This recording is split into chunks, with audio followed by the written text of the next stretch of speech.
नमस्कार, मैं हूं आपके साथ चंदन भारद्वाज और आप देख रहे हैं एफएम न्यूज पर बड़ी खबर। वक्त हो गया है दिन भर की तमाम बड़ी खबरों को आपको बताने का और शुरुआत सबसे पहले प्रधानमंत्री नरेंद्र मोदी के सुरक्षा काफिले में हुई चूक से जुड़ी खबर से करेंगे।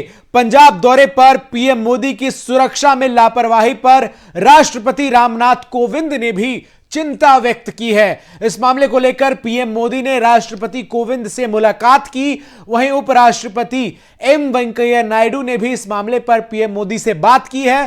प्रधानमंत्री की सुरक्षा में हुई इस चूक पर गंभीर चिंता व्यक्त करते हुए उपराष्ट्रपति ने कहा कि सुरक्षा प्रोटोकॉल का कड़ाई से पालन सुनिश्चित करने के लिए कठोर कदम उठाए जाएं, जिससे भविष्य में दोबारा इस प्रकार की लापरवाही ना हो। राष्ट्रपति भवन ने राष्ट्रपति रामनाथ कोविंद के साथ प्रधानमंत्री नरेंद्र मोदी की तस्वीर पोस्ट करके ट्विटर पर लिखा, राष्ट्रपति रामनाथ कोविंद ने आज राष्ट्रपति भवन में प्रधानमंत्री नरेंद्र मोदी से मुलाकात की और कल पंजाब में उनके काफिले में सुरक्षा चूक की जानकारी ली। राष्ट्रपति ने गंभीर चूक पर चिंता व्यक्त की है।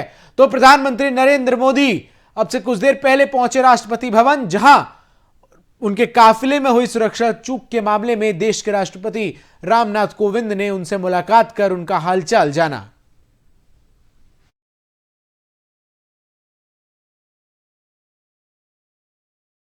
तो सुरक्षा चूक के मामले पर सियासत भी अब जमकर होती हुई नजर आ रही है।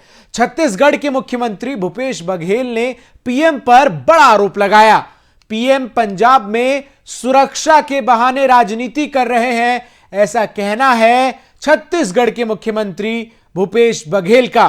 पीएम की सुरक्षा में चूक पर छत्तीसगढ़ के सीएम भूपेश बघेल ने यह बयान दिया और उन्होंने कहा कि प्रधानमंत्री जो है वो राजनीति कर रहे हैं। जरा सुनिए भूपेश। जानकारी दी गई उसे कार्यक्रम स्थल, हेलीपैड और हुसैनीवाला 3 जगह सुरक्षा की जिम्मेदारी दी गई थी। उन 3 जगहों में जो आवश्यक अधिकारी उसकी नियुक्ति की गई थी। 20 आईपीएस लगे थे, 10,000 जवान लगे थे। तो तीनों जगह सुरक्षा देने की जिम्मेदारी राज्य सरकार की थी और उन्होंने किया। अचानक एयरपोर्ट में आप कहते हैं हम बाई रोड जाएंगे और बाई रोड आप 100 किलोमीटर चले भी गए। अभी तक कोई प्रधानमंत्री 130-40 किलोमीटर बाई रोड गया? खुद भी कभी 140 किलोमीटर गए? पंजाब में पीएम की सुरक्षा में चूक को लेकर पंजाब सरकार ने रिटायर्ड जज के नेतृत्व में एक कमेटी बनाई है, जो 3 दिनों में अपनी रिपोर्ट सरकार को सौंपेगी। वहीं दूसरी तरफ किसान नेताओं ने उनकी सुरक्षा को लेकर बयान दिया है। आइए आपको सुनाते हैं पीएम की सुरक्षा में चूक पर किसान नेताओं का क्या कुछ कहना है। इस तरह की एक जो ये न्यूज चल रही है कि बच गए, मौत से वापसी आए हैं, ये तो इस तरह का ये लगता है कि ये पूर्ण रूप से एक स्टंट है। जो चैनल वाले भी कह रहे हैं कि वहां से बच के आ गए, तो अगर ये था कि बच के आ गए तो फिर गए क्यों थे? तो ये पूर्ण रूप से एक सहानुभूति बटोरने का एक सस्ता जरिया ढूंढने की कोशिश करी गई है। ਪਹਿਲਾਂ ਤਾਂ ਨਹੀਂ ਸੀਗਾ ਵੀ ਹੁਣ ਆ ਰਿਹਾ। ਸਾਨੂੰ ਐ ਲੱਗਿਆ ਵੀ ਅਸਲ ਵਿੱਚ ਸਾਡੇ ਨਾਲ ਬਲੱਫ ਕਰ ਰਹੇ ਨੇ। ਕੋਈ ਪ੍ਰਧਾਨ ਮੰਤਰੀ ਨੇ ਨਹੀਂ ਆਉਣਾ। ਪ੍ਰਧਾਨ ਮੰਤਰੀ ਆਪਦਾ ਬਾਈ 에ਅਰ ਆਊਗਾ, ਹੈਲੀਪੈਡ ਬਣਿਆ ਹੋਇਆ। ਇਹ ਅਸਲ ਵਿੱਚ ਸਾਥੋਂ ਸੜਕ ਖਾਲੀ ਕਰਵਾ ਕੇ ਉਹ ਬੀਜੇਪੀ ਵਾਲੀਆਂ ਬੱਸਾਂ ਲਗਾਉਣ ਦੀ ਇਹਨਾਂ ਦੀ ਚਾਲ ਹੈ। ਅਸੀਂ ਆਹੀ ਸਮਝੇ ਸਾਡੇ ਬੰਦੇ ਨੇ। ਸਾਨੂੰ ਨਹੀਂ, ਸੱਚ ਕੋਈ ਨਹੀਂ ਸਾਨੂੰ ਪਤਾ ਸੀ ਵੀ ਆਪਣਾ ਪ੍ਰਧਾਨ ਮੰਤਰੀ ਆ ਰਿਹਾ। ਕਿਹੜਾ ਪੁਲਿਸ ਅਫਸਰ ਸੀ ਜਿਨੇ ਤੁਹਾਨੂੰ ਦੱਸਿਆ ਕੋਈ ਹੈ ਉਸ ਟਾਈਮ? ਐਸਐਸਪੀ ਫਿਰੋਜ਼ਪੁਰ ਸੀਗੇ। ਉਹਨਾਂ ਨੇ ਕਿਹਾ ਉਹਨਾਂ ਨੇ ਕਿਹਾ ਵੀ ਪ੍ਰਧਾਨ ਮੰਤਰੀ ਆ ਰਹੇ। ਅਸੀਂ ਆਖਿਆ ਆਪਣਾ ਐਸਐਸਪੀ ਸਾਹਿਬ ਤੁਹਾਡੀ ਵੀ ਇੰਨੀ ਸਰਵਿਸ ਹੋਊਗੀ। ਜਦੋਂ ਤੁਸੀਂ ਇੱਥੇ ਪ੍ਰਧਾਨ ਮੰਤਰੀ ਨੇ ਆਉਣਾ ਹੋਵੇ ਤਾਂ ਵੀ ਉਹਦਾ 1 ਘੰਟਾ ਪਹਿਲਾਂ ਪਤਾ ਲੱਗੂਗਾ ਵੀ ਹੁਣ ਪ੍ਰਧਾਨ ਮੰਤਰੀ ਆ ਰਿਹਾ। ਇਹ ਸੰਭਵ ਹੀ ਨਹੀਂ। ਦੂਜੀ ਗੱਲ, ਜਿੰਨੀ ਇੱਥੇ ਟ੍ਰੈਫਿਕ ਹੈਗੀ ਹੈ ਇਸ ਰੋਡ ਤੇ, ਇੰਨੀ ਸੰਘਣੀ ਟ੍ਰੈਫਿਕ ਤੇ ਤਾਂ ਉਹ ਟ੍ਰੈਫਿਕ ਅਜੇ ਵੀ ਚੱਲੀ ਜਾ ਰਹੀ ਹੈ। ਜੇ ਫਿਰ ਤਾਂ ਦੋਨੇ ਸੜਕਾਂ ਬੰਦ ਹੋ ਜਾਣ, ਬੱਸਾਂ ਤੇ ਇਹਨਾਂ ਦੀਆਂ ਆ ਰਹੀਆਂ ਨੇ ਸਾਰੀਆਂ। ਵੀ ਤੁਸੀਂ ਸਾਡੇ ਨਾਲ ਬਲੱਫ ਕਰ ਰਹੇ ਹੋ, ਸਾਡੇ ਨਾਲ ਚਾਲ ਖੇਡ ਰਹੇ ਹੋ, ਸਾਨੂੰ ਨਹੀਂ ਯਕੀਨ। ਅਸੀਂ ਨਹੀਂ ਉੱਠਦੇ ਇੱਥੇ। ਤੁਸੀਂ ਝੂਠ ਮਾਰ ਰਹੇ ਹੋ ਪ੍ਰਧਾਨ ਮੰਤਰੀ ਵਾਲੀ ਗੱਲ ਦਾ। ਮਤਲਬ ਅਸੀਂ ਇਸ ਗੱਲ ਤੇ ਅੜੇ ਰਹੇ। ਚਲੋ ਉਦੋਂ ਬਾਅਦ ਕੀ ਹੋਇਆ, ਫਿਰ ਇੱਕ ਇਕੱਠ ਵਿੱਚ ਹੋ ਗਿਆ ਜਿਹੜੇ ਬੀਜੇਪੀ ਵਾਲਿਆਂ ਨੇ ਫੇਰ ਜਿਹੜੀਆਂ ਬੱਸਾਂ ਵਾਲੇ ਉਤਰ ਕੇ। करते हैं अगली खबर का। केंद्रीय गृह मंत्री अमित शाह ने सांसदों को चिट्ठी लिखकर आईपीसी, सीआरपीसी और भारतीय साक्ष्य अधिनियम में जल्द से जल्द संशोधन के संबंध में सुझाव मांगे हैं। शाह ने सांसदों को लिखे चिट्ठी में कहा कि भारत सरकार प्रधानमंत्री नरेंद्र मोदी के नेतृत्व में सबका साथ, सबका विकास, सबका विश्वास और सबका प्रयास के अपने मंत्र के साथ सभी को त्वरित न्याय सुनिश्चित करने के लिए प्रतिबद्ध है। इन संवैधानिक और लोकतांत्रिक आकांक्षाओं के अनुरूप भारत के नागरिक, विशेष रूप से कमजोर और पिछड़े वर्ग के लोगों के लिए यह जरूरी है। आइए हम आपको ग्राफिक्स के जरिए चिट्ठी में लिखे गए अंश को दिखाते हैं। कौन सी वो महत्वपूर्ण बातें हैं, दिखाते हैं। आपराधिक कानूनों के ढांचे में व्यापक बदलाव करने का संकल्प, आईपीसी, सीआरपीसी और भारतीय साक्ष्य अधिनियम की व्यापक समीक्षा, जन केंद्रित कानूनी संरचना को बनाने का इरादा, मुख्य न्यायाधीश, न्यायालयों, मुख्यमंत्री और केंद्र शासित प्रदेशों के प्रशासक, बार काउंसिल और कानून विश्वविद्यालयों से सुझाव भेजने का अनुरोध, आपराधिक न्याय में एक आदर्श बदलाव लाने का प्रयास, हित धारकों के सुझाव के बाद आपराधिक कानूनों में व्यापक संशोधन, कानून बनाने की प्रक्रिया में संसद सदस्यों की महत्वपूर्ण भूमिका, आपराधिक कानूनों में संशोधन में संसद सदस्यों के सुझाव।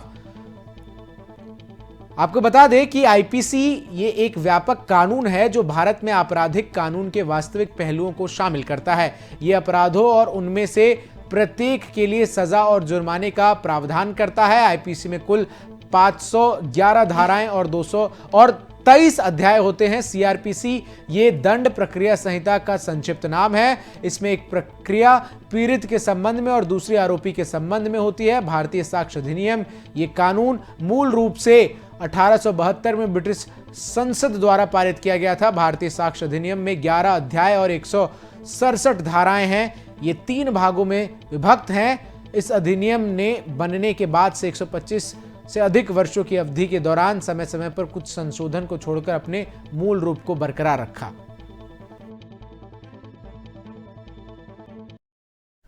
कोरोना वायरस का संक्रमण गृह मंत्रालय तक पहुंच गया है। केंद्रीय गृह राज्य मंत्री नित्यानंद राय भी कोरोना की चपेट में आ गए हैं।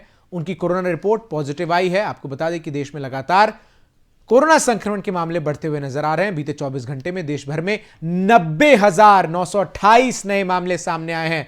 वहीं इस दौरान 325 लोगों की कोरोना के कारण मौत भी हुई है।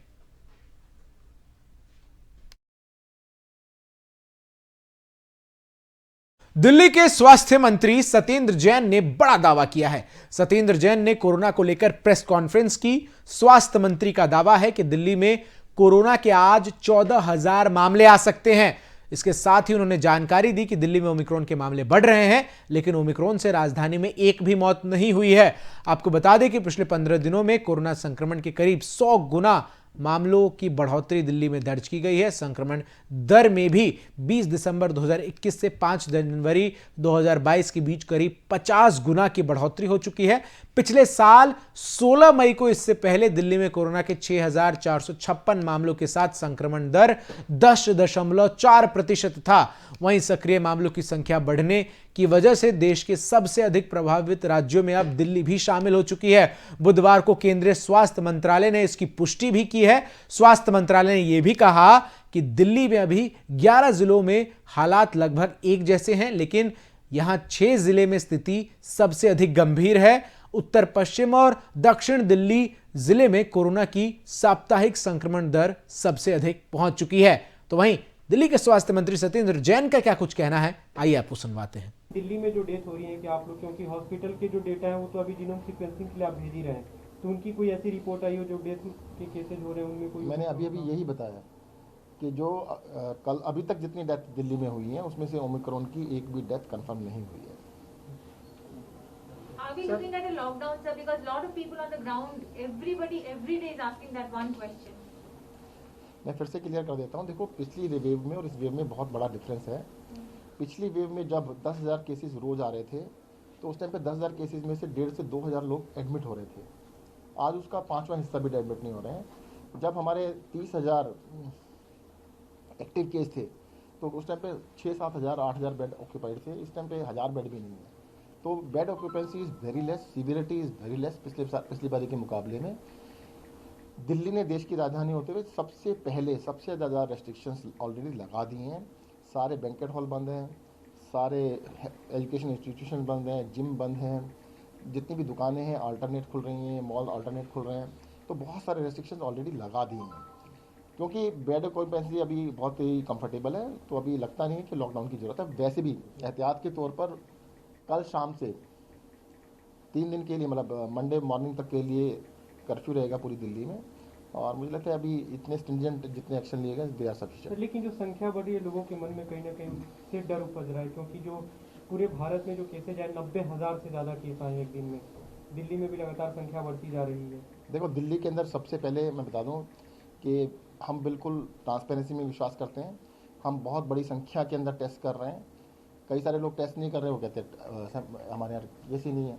अगर हम 90,000 केस टेस्ट ना करें और 9,000 टेस्ट करें तो आपके ये नंबर घट के 1,500। कोरोना संक्रमण के बढ़ते मामलों को देखते हुए दिल्ली सरकार ने वीकेंड कर्फ्यू की घोषणा की है। इस दौरान जरूरी काम को छोड़कर लोगों को बाहर निकलने पर पाबंदी रहेगी। इस दौरान आवश्यक सेवाओं में छूट मिलेगी। आइए हम आपको ग्राफिक्स के जरिए बताते हैं कि किन किन लोगों को कर्फ्यू के दौरान छूट मिलेगी। लेकिन इससे पहले आइए आपको बताते हैं कि देश में कोरोना की स्थिति क्या है, किन राज्यों में आंकड़े किस तरीके से हैं। महाराष्ट्र में जिस तरीके से आंकड़े निकलकर सामने आए, पहले गोवा से शुरुआत करते हैं। 46 जो मरीज हैं वो ठीक हुए हैं। वहीं 1002 नए मामले सामने आए हैं, जबकि एक व्यक्ति की मृत्यु हुई है। यह गोवा का आंकड़ा है। महाराष्ट्र की बात करते हैं, नए मामले 26,538, ठीक हुए मरीजों की संख्या 5,331। इसके साथ ही साथ मणिपुर में ठीक हुए मरीजों की संख्या 1,422, नए मामले 27, मृत्यु एक भी नहीं। पंजाब की बात करें, पंजाब में 44 जो मरीज हैं वो ठीक हुए हैं। वहीं अगर हम बात करें उत्तराखंड की, तो उत्तराखंड में नए मामले 505 आए, जबकि 149 लोग ठीक हुए हैं, मृत्यु एक भी व्यक्ति की नहीं हुई। उत्तर प्रदेश 2,036 नए मामले सामने आए हैं, वहीं 51 लोग ठीक हुए हैं। पश्चिम बंगाल में 6,438 लोग ठीक हुए हैं, नए मामले 14,022 आए हैं, मृत्यु 17 लोगों की हुई है। दिल्ली की बात करें, दिल्ली में 2,239 लोग ठीक हुए हैं, 10,665 लोगों को जो है कोरोना संक्रमण दर्ज किया गया है।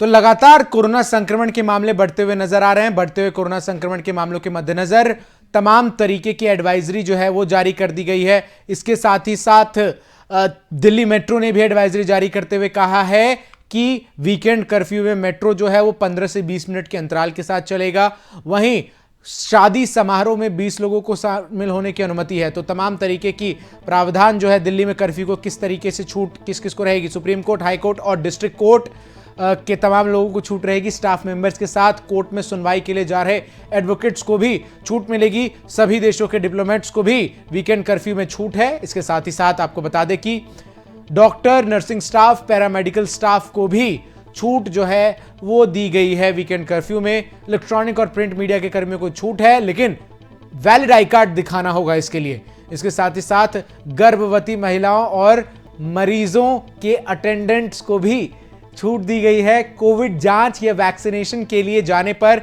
छूट है, लेकिन प्रमाण पत्र दिखाना होगा। इसको लेकर एयरपोर्ट, रेलवे स्टेशन या आईएसबीटी के यात्रियों को भी छूट है, लेकिन वैलिड टिकट होना चाहिए इसके लिए भी। और साथ ही साथ परीक्षा देने जा रहे छात्रों को दिखाना होगा आई कार्ड, तब उन्हें छूट दी जाएगी। वहीं शादी समारोह में 20 लोगों को शामिल होने की मंजूरी जो है वो दी गई है। इसके लिए भी शादी का कार्ड दिखाना होगा। दुनिया भर में कोरोना वायरस के मामले रिकॉर्ड संख्या में दर्ज हो रहे हैं। ओमिक्रॉन वेरिएंट के कारण देश विश्व के कई हैं जो संक्रमण की लहर का सामना कर रहे हैं। अमेरिका और ब्रिटेन के साथ साथ यूरोपीय देश, फ्रांस नीदरलैंड और टर्की में भी हालत खराब हो रहे हैं। ऑस्ट्रेलिया में एक दिन के भीतर 71,144 नए मामले सामने आए हैं, जो महामारी की शुरुआत के बाद से सबसे अधिक हैं। ब्रिटेन की बात करें, ब्रिटेन में 1,94,747 नए मामले दर्ज किए गए हैं। वहीं इस दौरान 343 लोगों की मौत हुई है, जिसके बाद यहां कुल मामलों की संख्या 1,38,35,334 हो गई है, जबकि कुल मृतकों की संख्या 1,49,284 पर पहुंच गई है और 10,56,07,662 लोग संक्रमण से ठीक भी हुए हैं। अमेरिका में बीते 24 घंटे में 7,04,661 नए मामले दर्ज किए गए हैं और 1,802 लोगों की मौत हुई है। अब यहां कुल मामलों की संख्या 5,88,05,186 हो गई है। मृतकों की संख्या 8,53,612 है और रिकवरी मामलों की संख्या 4,19,99,896 हो गई है। वहीं बात फ्रांस की करते हैं। फ्रांस में एक दिन में 33,22,052 नए मामले मिले हैं और 246 लोगों की मौत हुई है। अब यहां कुल मामलों की संख्या 10,92,01,757 हो गई है। वहीं मृतकों की संख्या 12,48,009 हो गई है। तो वहीं रिकवर्ड मामलों की कुल संख्या 5,16,27,057 हो गई है, जबकि एक दिन पहले मंगलवार में फ्रांस में 2,71,686 नए मामले दर्ज किए गए थे। रुख अगली खबर का करते हैं। अफगानिस्तान की तालिबान सरकार ने कहा है कि वो डूरन लाइन पर पाकिस्तान को किसी भी तरह की बाड़बंदी की अनुमति नहीं देगा। सीमा पर बाड़बंदी के मुद्दे को लेकर दोनों पड़ोसी मुल्कों में बढ़ रहे तनाव के बीच अफगानिस्तान ने पाकिस्तान को कड़ी चेतावनी दी है। अफगानिस्तान ने इस समय तालिबान की सरकार है जो पाकिस्तान के बेहद करीबी है। पाकिस्तान ने ही इस संगठन को अफगानिस्तान पर कब्जा करने में मदद की थी, लेकिन अब इन दोनों की दोस्ती दुश्मनी की तरफ बढ़ती जा रही है। तालिबानी कमांडर मौलवी सनाउल्लाह संगीन ने अफगानिस्तान के एक समाचार चैनल से कहा कि तालिबान कभी किसी भी तरीके की बाड़बंदी की अनुमति नहीं देगा। पाकिस्तान ने पहले जो भी किया वो कर लिया, अब हम आगे इसकी इजाजत नहीं देंगे। अब कोई बाड़बंदी नहीं होगी। संगीन का ये बयान तब आया है जब पाकिस्तान के विदेश मंत्री शाह महमूद कुरैशी ने इस सप्ताह की शुरुआत में कहा था कि मामलों को कूटनीतिक माध्यम से शांतिपूर्ण तरीके से हल कर लिया जाएगा। आपको बता दें कि डूरन रेखा अफगानिस्तान और पाकिस्तान के बीच 2,670 किलोमीटर लंबे अंतर्राष्ट्रीय सीमा है। दोनों देशों की सेनाओं के बीच इस पर हल्की फुल्की झड़प की घटनाएं कई बार हो चुकी है।